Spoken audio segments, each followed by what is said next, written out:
ಎಲ್ಲರಿಗೂ ನಮಸ್ಕಾರಗಳು. ಕೆಂಪೇಗೌಡರ ಜಯಂತಿಯ ಪ್ರಬಂಧ ಅಥವಾ ಭಾಷಣ.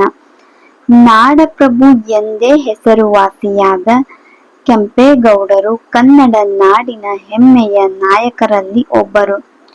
ಬೆಂಗಳೂರಿನ ನಿರ್ಮಾಪಕರು, ಸ್ಥಾಪಕರು, ಶಿಲ್ಪಿಗಳು, ಇತಿಹಾಸದಲ್ಲಿ ಪ್ರಮುಖ ಸ್ಥಾನ ಪಡೆದಿದ್ದಾರೆ. ಜನನ: ಕೆಂಪೇಗೌಡರು 1510 ಜೂನ್ 27ರಂದು ಬೆಂಗಳೂರಿನ ಯಲಹಂಕದಲ್ಲಿ ಜನಿಸಿದರು.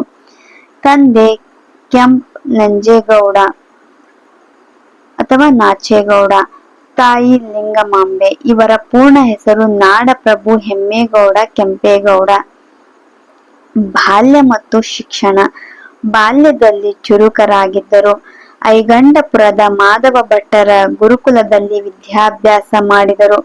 ಶಿಕ್ಷಣದ ಜೊತೆಗೆ ಕತ್ತಿವರಸೆ, ಕುದುರೆ ಸವಾರಿ, ಮಲ್ಲಕಾಳಗ, ರಾಜನೀತಿ, ಆರ್ಥಿಕ ತಿಳುವಳಿಕೆ, ಧರ್ಮದಲ್ಲಿಯೂ ಪರಿಣಿತಿ ಹೊಂದಿದ್ದರು. ವಿಜಯನಗರ ಬೆಂಗಳೂರು ಸ್ಥಾಪನೆ: ವಿಜಯನಗರದ ಸಾಮಂತರಾಗಿದ್ದ ಇವರು ಅಲ್ಲಿನ ವೈಭವ ಕಂಡು ತಾವೂ ಕೂಡ ಒಂದು ನಗರ ನಿರ್ಮಿಸಲು ಮುಂದಾದರು. ಅದರಂತೆ 1537ರಲ್ಲಿ ಬೆಂಗಳೂರು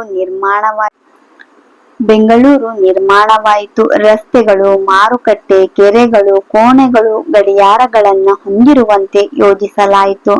ಬೆಂಗಳೂರು ನಗರವು ದಕ್ಷಿಣ ಭಾರತದ ವ್ಯಾಪಾರ ಕೇಂದ್ರವನ್ನಾಗಿ ರೂಪಿಸಲಾಯಿತು. ಅವರ ಕಾರ್ಯಗಳು: ನಗರದ ಗಡಿಗಳನ್ನ ಗುರುತಿಸಲು ಅವರು ಬೊಮ್ಮಕಲ್ಲು ಅಥವಾ ಕೆಂಪೇಗೌಡನ ಗಡಿಗಂಬಗಳನ್ನ ನಿರ್ಮಿಸಿದರು.